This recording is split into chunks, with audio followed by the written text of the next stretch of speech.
Adani green के numbers आए और नतीजे हर लिहाज से बेटर थे और उसका एक इम्पैक्ट है जो कि अडानी ग्रीन के स्टॉक प्राइस में रिफ्लेक्ट होता हुआ ज़रूर नज़र आ रहा है। हरे निशान के साथ अडानी ग्रीन में कामकाज आज के सत्र में नज़र आएगा। इसके अलावा भी अगर आप देखें खबरों के दम पर अभी थोड़ी देर पहले हमारे बजिंग स्टॉक कैटेगरी में हम लॉरस लैब्स का जिक्र कर रहे थे।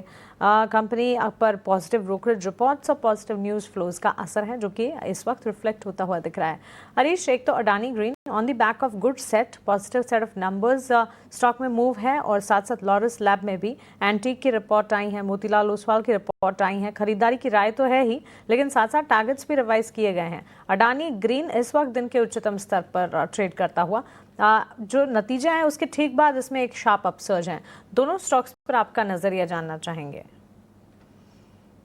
मानसी जी, अगर पहले अदानी का स्टार्ट करते हैं तो देखिए अदानी स्टार्ट स्ट्रक्चर पे एक हायर टॉप हायर बॉटम का स्ट्रक्चर बन चुका है। और दूसरा चीज़ है कि इतना मार्केट गिरावट में भी हमने ज़्यादा कुछ वीकनेस नहीं देखने मिला है अदानी ग्रीन में। मुझे लग रहा है कि यहाँ पे स्ट्रॉन्ग में नीचे लेवल्स पे स्ट्रॉन्ग बाइंग डिमांड देखने मिल रहा है। और दूसरा चीज़ है कि स्टॉक प्राइस जैसे मैंने बताया कि एक हायर टॉप पर बॉटम इंटैक्ट है।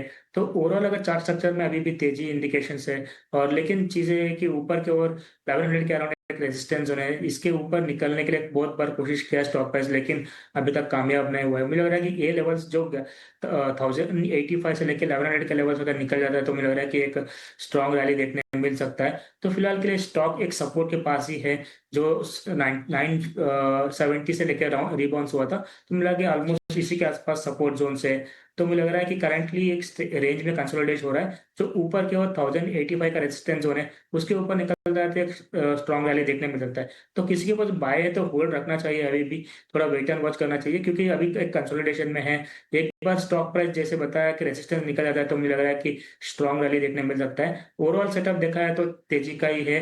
और सपोर्ट जोन की बात करते हैं 950 960 के अराउंड स्ट्रॉन्ग सपोर्ट जो है, तो इसके स्टॉक मेंटेन करके होल्ड रखना चाहिए। तो बाइंग के लिए कोई देखता है करंट लेवल्स पे, बिल्कुल बाइंग भी कोशिश कर सकते हैं करंट लेवल्स पे 950 का स्टॉप लॉस मेंटेन करके। ऊपर 1085 का एक इमीडिएट टारगेट्स बनेंगे, उसके ऊपर निकलता है तो मुझे लग रहा है कि एक स्ट्रॉन्ग रैली देखने मिल सकता है जो कि 1100 के ऊपर 1100 1150 के लेवल्स पे देखने मिल सकते हैं अदानी ग्रीन में। तो लेकिन जो भी है मुझे लग रहा है कि स्टिक स्टॉप लॉस मेंटेन करना चाहिए 950 का और होल्ड रखना चाहिए अदानी ग्रीन में।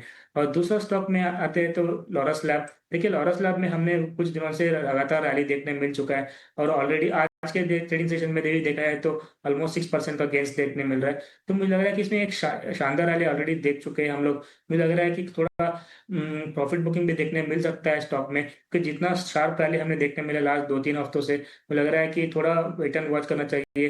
करंट लेवल पे बिल्कुल बाइंग नहीं अवॉइड करूंगा मैं फिलहाल के लिए।